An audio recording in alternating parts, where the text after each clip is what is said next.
Olá, meu nome é Moisés André Nissenbaum, eu sou professor do Instituto Federal do Rio de Janeiro. E essa é a aula do capítulo 3 do CCNA 4, Conexão de Redes. É interessante que esse capítulo é um capítulo completamente novo da versão 6 do CCNA. Na versão 5 não havia muitos dessas sessões que tem nesse capítulo.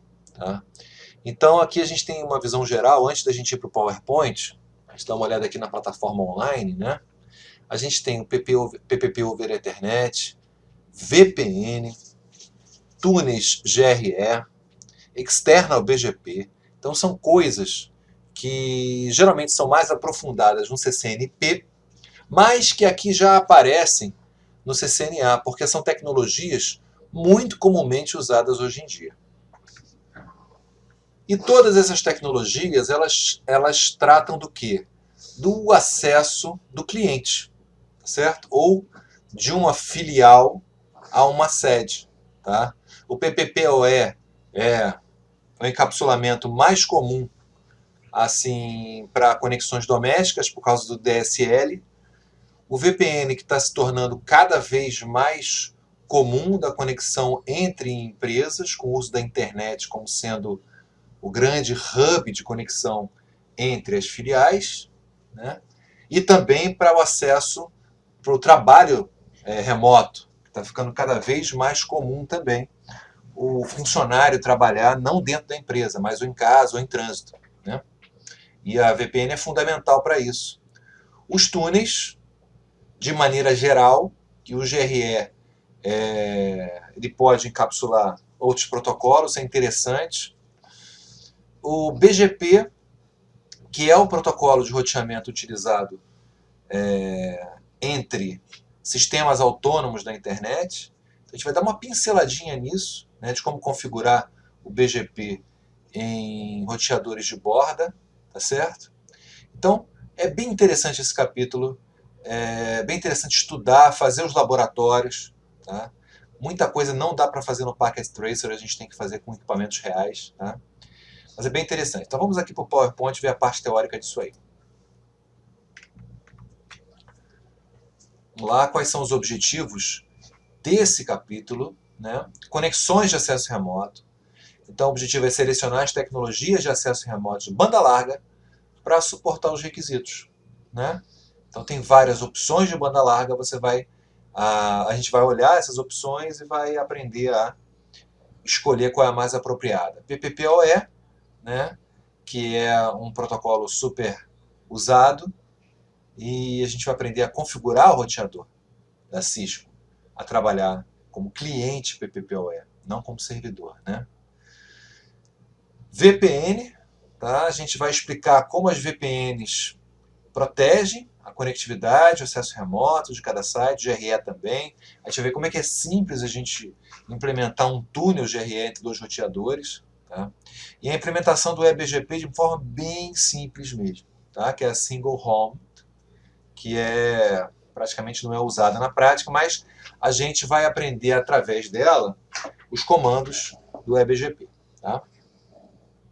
Ok. Vamos lá.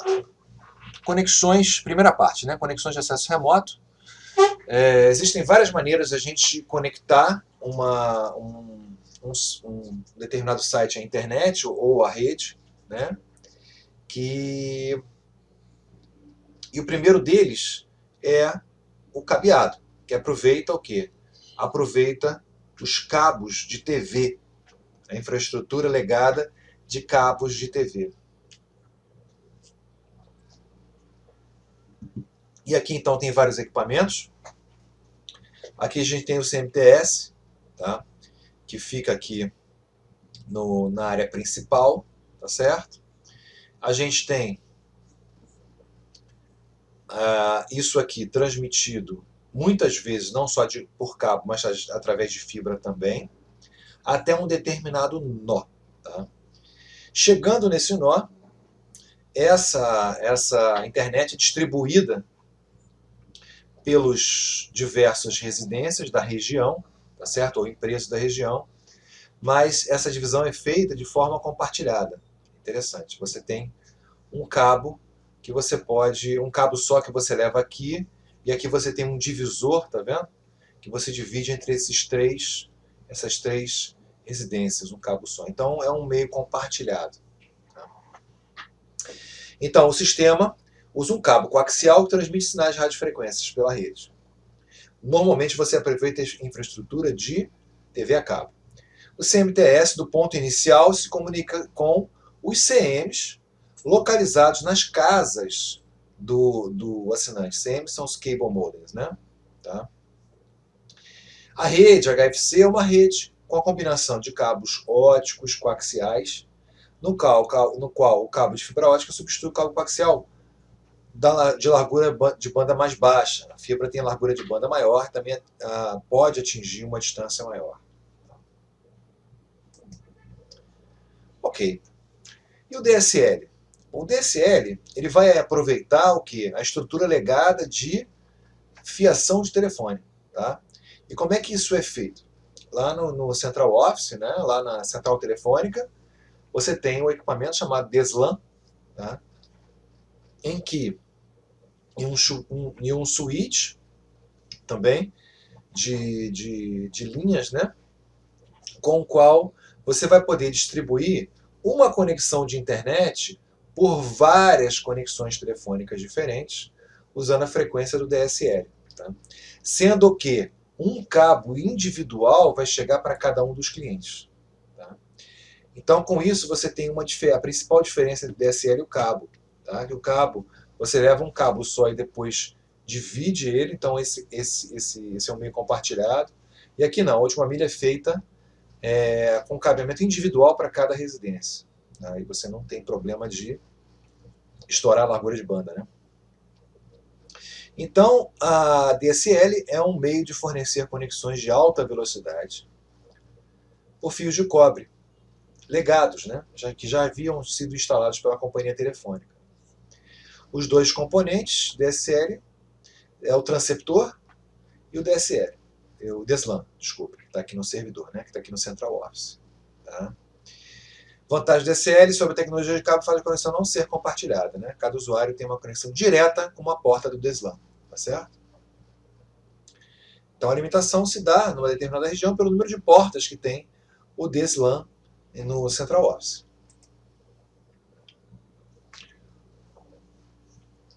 A gente tem a internet sem fio, tá? Que é os avanços da tecnologia sem fio, ou seja, houve avanços para poder oferecer banda larga por meio de uma rede sem fio. Tá? Desde o início da internet, houve avanço até agora. Então você pode ter Wi-Fi municipal. Tá?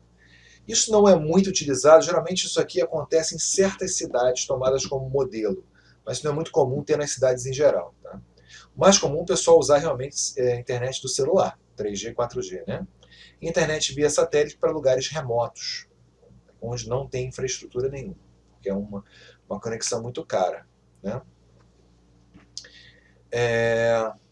Cada solução de banda larga tem vantagens e desvantagens. A seleção de uma conexão, a opção de por uma ou por outra, vai depender das necessidades do cliente. Né? Às vezes, a pessoa escolhe o cabo. Uma estrutura cabeada, às vezes, é até melhor do que DSL, porque o sinal vem mais limpo, né? Mas a gente tem que ter em mente que é um sinal compartilhado. Então, em horários de pico, a gente pode ter queda na largura de banda. Tá? Já o DSL, ele é de longe o mais usado. Tá? Então, se tem disponível o DSL, geralmente a pessoa escolhe o DSL. Né? Existe uma conexão de fibra também, que pode ligar direto do Central Office à residência por fibra. Muita gente tem usado 3G, 4G, inclusive em casa. Tá? A malha de Wi-Fi, que tem a ver com Wi-Fi municipal, né? Fica difícil ela chegar até uma residência, mas para quem está andando na rua. Tá? E o satélite é muito caro, muito dispendioso, mas em lugares, lá na Amazônia, por exemplo, no meio da floresta, você não tem infraestrutura nenhuma. Você tem que usar satélite. Beleza, vamos falar especificamente do PPPoE agora, que é o encapsulamento utilizado no DSL, que é a conexão de largura conexão de banda larga mais utilizada nas residências e pequenos escritórios, e até grandes escritórios. Muito bem, visão geral, né?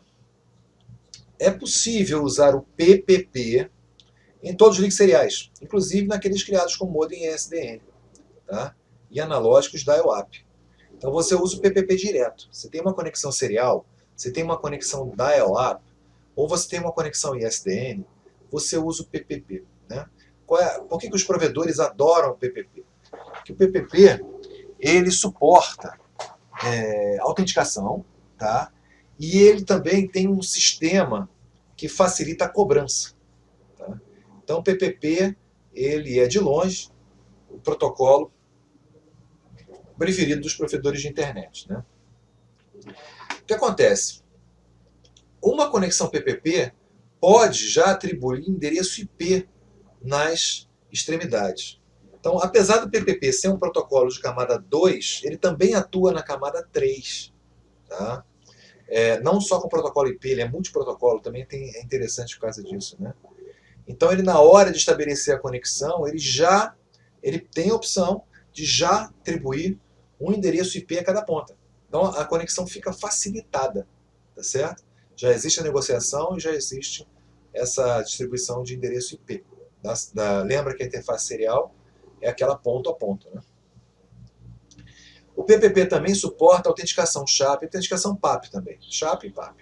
Né? Os links de Ethernet aí já não suportam PPP. Tá? A conexão serial, dial-up, ISDN, PPP diretamente. O Ethernet não. Tá? Ocorre que Ethernet é a tecnologia mais usada em camada 2 nas redes locais. Tá certo? Então foi criada uma solução que encapsula o PPP dentro do Ethernet. Assim, numa rede Ethernet, pode também circular dentro dela o protocolo PPP. Tá certo? Ok? Então aqui você está com um pacote IP normal, você acrescenta o PPP a ele, tá? Para ele ter toda a funcionalidade do que o Internet Provider gosta. Né?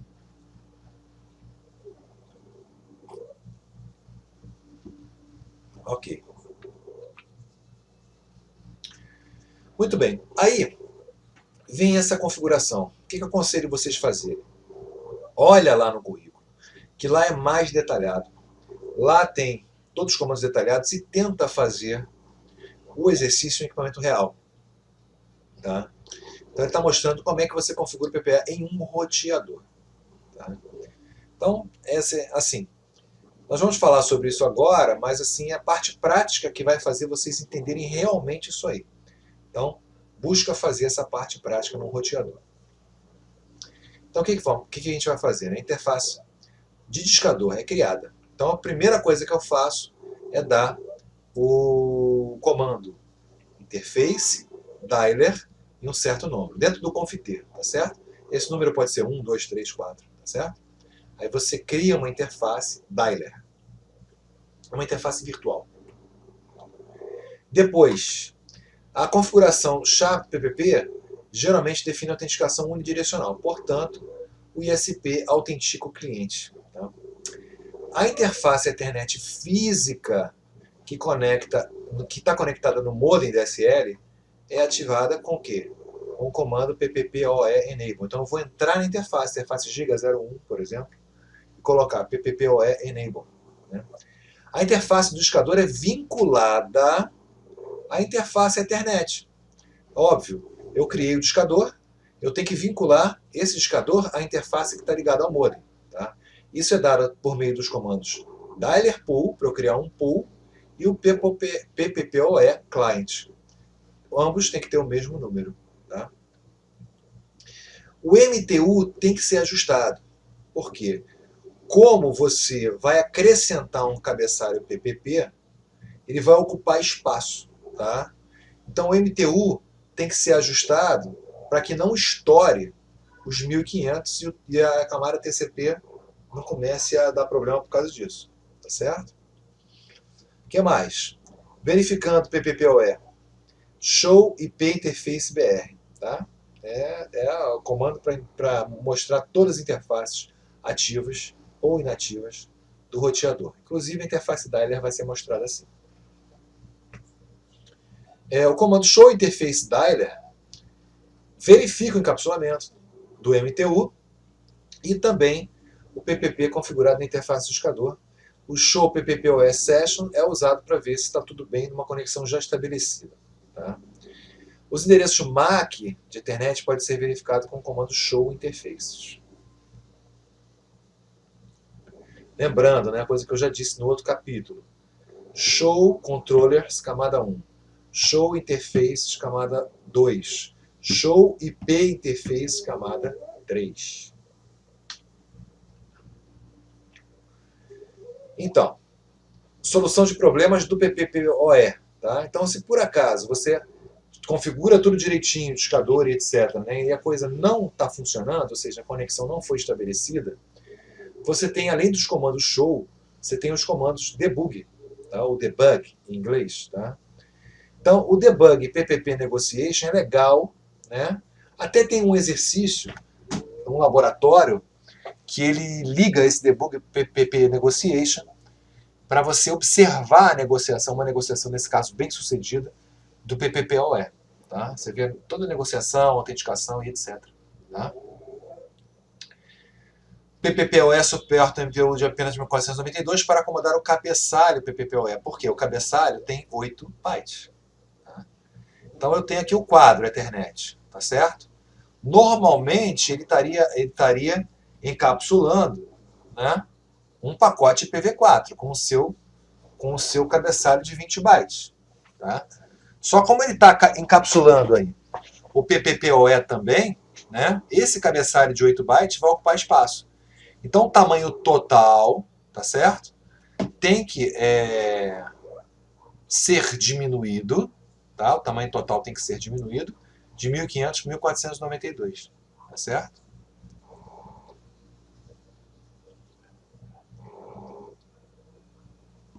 Com isso, quem acaba pagando o preço no final das contas é o payload, né? No caso, para eu transmitir dados via PPPoE, o máximo de dados que eu vou poder transmitir por pacote é 8 bytes menor. Tá? E esse ajuste é feito dentro da interface, com o comando IP TCP adjust MSS. Tá? Beleza, com isso a gente acabou o PPPoE. É muito interessante fazer os exercícios do capítulo online, tá? Muito, muito importante vocês consultarem isso aí. Vamos entrar em VPNs. Tá? O que é uma Virtual Private Network? Tá? Uma Virtual Private Network cria um túnel na internet para você conectar 2 sites ou conectar um cliente a um site. Certo? Então você tem, por exemplo, uma empresa que tem uma filial. Você quer conectar as duas redes da empresa com a rede da filial. Você tem 2 opções. Ou você aluga uma linha, né?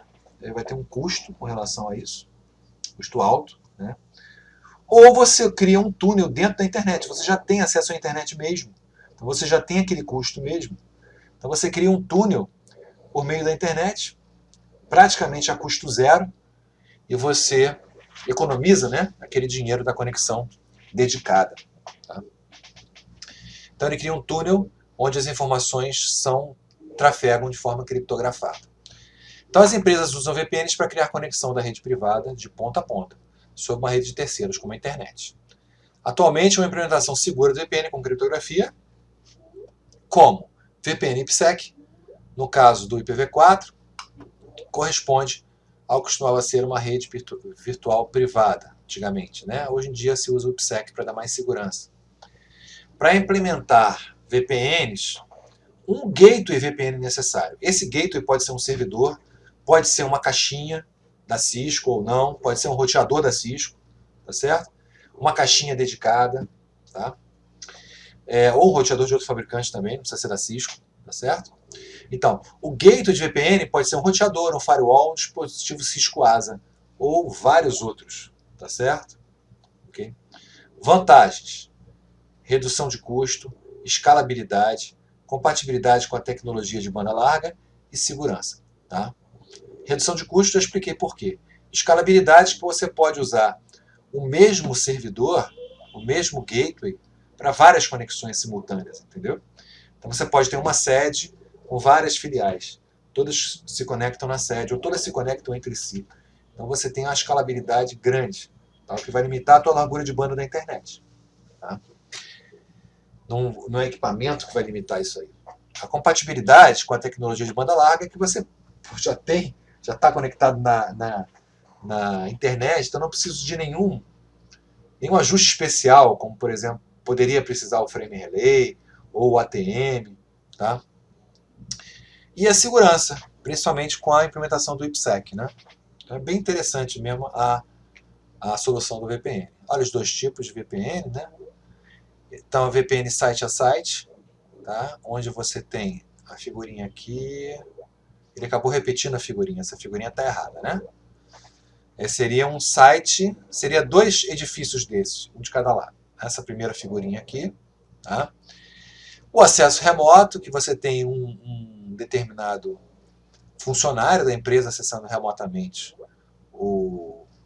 a empresa, tá? Nesse caso aqui, todo o sistema operacional já vem com um dialer VPN, então é muito fácil de implementar mesmo, tá certo? E o DM VPN, que por meio dele você pode criar o quê? Uma estrutura de hub and spoke, tá? De forma fácil e dinâmica e escalável. Tá? Isso é visto de maneira mais aprofundada no CCNP. Bom, e GRE?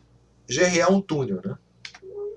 O GRE, que é o Generic Routing Encapsulation, é projetado para gerenciar o quê? O transporte de tráfego multicast de IP de multiprotocolos entre dois ou mais locais que podem ter apenas conectividade IP. Né? Então você tem aí dois ou mais sites que normalmente têm conectividade IP. Pode ser com linhas dedicadas ou pode ser pela internet. Tá? E você quer trafegar até outros protocolos, ali, por exemplo, trafegar IPv6, trafegar network. Tá? Então, o que você faz? Você cria um túnel GRE e com aquela conexão IP, você transporta qualquer coisa. Tá certo? Então é bem bacana isso aí. Ele é bem, por isso que ele chama genérico. Ele é bem genérico, você transporta qualquer coisa ali dentro. Tá? Então a característica, né? O tunelamento IP com GRE permite a expansão da rede de um ambiente backbone de protocolo único. Tá? Então sempre você tem isso, né? A tua infraestrutura de WAN é de protocolo único e você quer transportar outros protocolos. Usa o GRE. Tá? Atualmente, no mundo de transição entre IPv6 e IPv4, o GRE, ele que já existia há muito tempo, né? Ele tem uma importância grande hoje. Tá? Para você, porque você tem é natural que você implemente o IPv6 primeiro nos ambientes corporativos e por último na internet em geral. Tá? Então, porque a internet é uma rede gigantesca. Até você implementar em IPv6 e tudo vai demorar muito mais do que você implementar numa rede local. Então, se você quiser conectar duas redes remotas IPv6 por meio de uma infraestrutura IPv4, o GRE é uma opção interessantíssima. Tá certo? Então, na hora que ele coloca ali, tá? Ele pega e encapsula ali, dentro de um pacote IP, né? Um cabeçalho GRE com o que você está carregando ali dentro. Pode ser PV6, Network, Apple Talk, o que você quiser. Certo? Configuração, né, num roteador. Né? Como é que a gente faz? A configuração não é difícil, é super mega fácil. Tá? Primeiro a gente cria uma interface chamada interface túnel por meio do comando interface, túnel e o número da interface. Depois configura o endereço IP para essa interface túnel.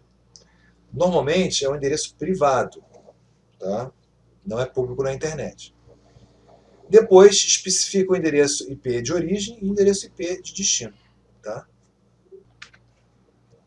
E tem uma quinta etapa que é opcional aí, tá certo? Então aqui estão os comandos, né? Aqui estão os comandos do modo da interface, que normalmente você pode sair do padrão se você quiser. Tunnel Mode, GRE-IP. Tá? Especifica o modo da interface túnel é sobre IP, esse é o padrão. Tunnel Source, Tunnel Destination e o IP Address, né, da interface túnel.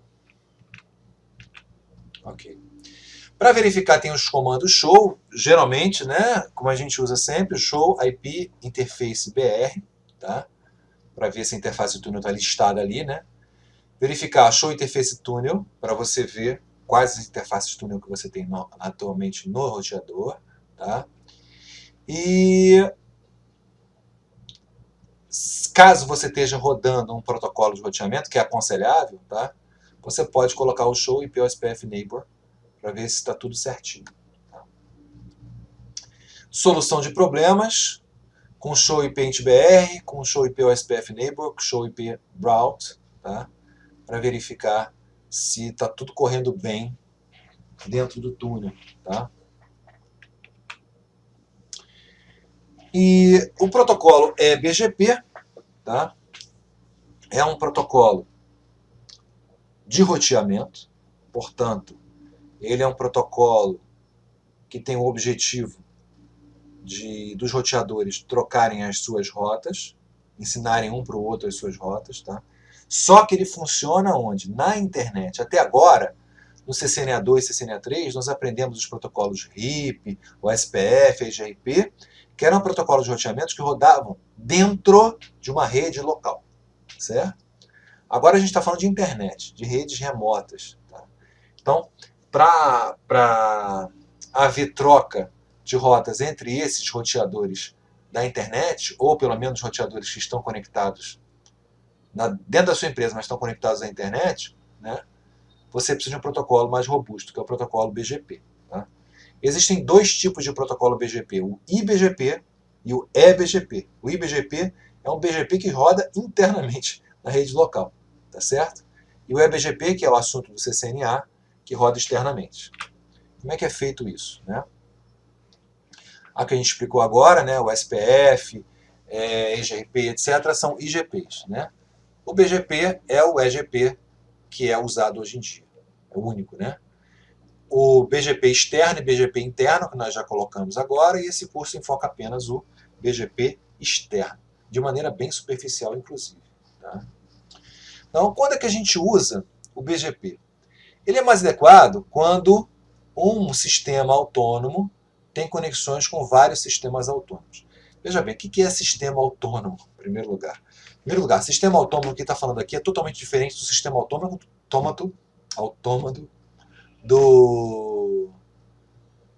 do EIGRP. Tá? O AS do EIGRP é uma coisa que tem nada a ver com esse AS aí. Então o que a gente tem? A gente, quando tem uma determinada empresa grande, né, que está conectada diretamente na internet, ou um provedor de serviço, tá certo? Ele pode solicitar ao IANA um número de AS. Tá? Então, o número de AS é como se fosse um grande conglomerado, tá certo? De endereços IPs, tá certo? Então, um autonomous system, um sistema autônomo, tá? Ele quem tem o sistema, quem tem esse número de sistema autônomo só são as grandes empresas e os provedores de serviço, tá? E eles vão ter assim uma presença na internet, tá? Que pode demandar ou não, geralmente demanda a configuração do protocolo BGP, tá certo? Então digamos que você tem uma empresa que seja um sistema autônomo, tem um número lá de sistema autônomo, tá certo? Que o IANA que te deu, tá?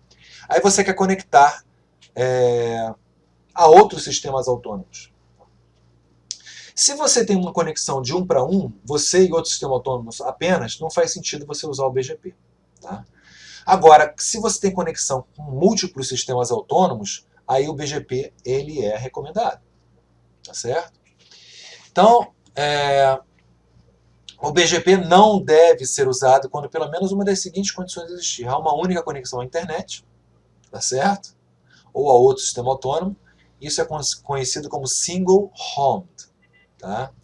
Ou quando houver uma compreensão limitada de BGP, ou seja, você não entende nada de BGP, então é melhor você não implementar, tá certo? E fala bem claramente isso aí, tá? Então, mas, apesar de não ser recomendado colocar o BGP no single homed, o CCNA ele faz todas as configurações numa topologia single homed, mas é porque ela é possível implementar também, e é menos complexa que a com múltiplos homed, tá certo? Muito bem. Opções de PGP. Há 3 maneiras comuns que uma empresa pode optar para implementar o BGP num ambiente multi-homed. Tá? Primeiro, o BGP apenas conhece uma rota padrão para outro sistema autônomo ou para outro lugar. Tá certo? Essa é a maneira mais fácil de implementar. Tudo que chegar, ele vai mandar para aquele gateway padrão. Né? Contudo, uma empresa recebe somente uma rota padrão, né, de 2 ISPs, no caso de multi-home ser de 2 ISPs, né, uma escolha de rota ineficiente pode ocorrer. Tá? Então você poderia ter, por exemplo, um caminho melhor para chegar num determinado destino, e você não vai escolher esse caminho melhor porque você só tem aquela rota padrão mesmo. Tá? Rota padrão e rotas ISP. Nesse caso, a tua empresa vai receber via BGP o quê? A rota padrão, tudo bem, e as rotas para as redes que o seu ISP administra. Tá? Aí já melhora. Porque se você tem 2 opções de ISP para seguir, você quer mandar para um determinado endereço que o seu ISP administra, né? Por exemplo, você tem uma conexão com a Oi e com a Embratel, certo? Você tem um multi-home de 2 ISPs. Então, você quer chegar no endereço que a Oi administra. Você pode ir via Embratel também. Mas, se você tem as rotas específicas da Oi, você vai conhecer. Não, essa rede é melhor ir pela Oi. Então, você vai lá pela Oi. Tá certo? Então, a rota padrão e as rotas que os seus ISPs que você contratou conhecem. O que conhecem, não. Que eles administram. Tá certo? E a opção, assim, mais que seria mais eficiente, é você acumular dentro da sua empresa todas as rotas da internet, que são milhares, centenas de milhares de rotas. Certo? Então, essa opção, realmente, você vai saber exatamente por onde tem que ir para chegar a um determinado destino. Contudo, isso vai demandar um equipamento bem mais poderoso para você administrar todas essas rotas da internet. Normalmente não é necessário você saber todas as rotas da internet, a não ser que a sua empresa seja muito grande mesmo. Tá? Bom, o que ele vai ensinar agora? Como é que 2 roteadores estabelecem uma adjacência BGP, tá certo? E como é que se anunciam as rotas no caso do BGP.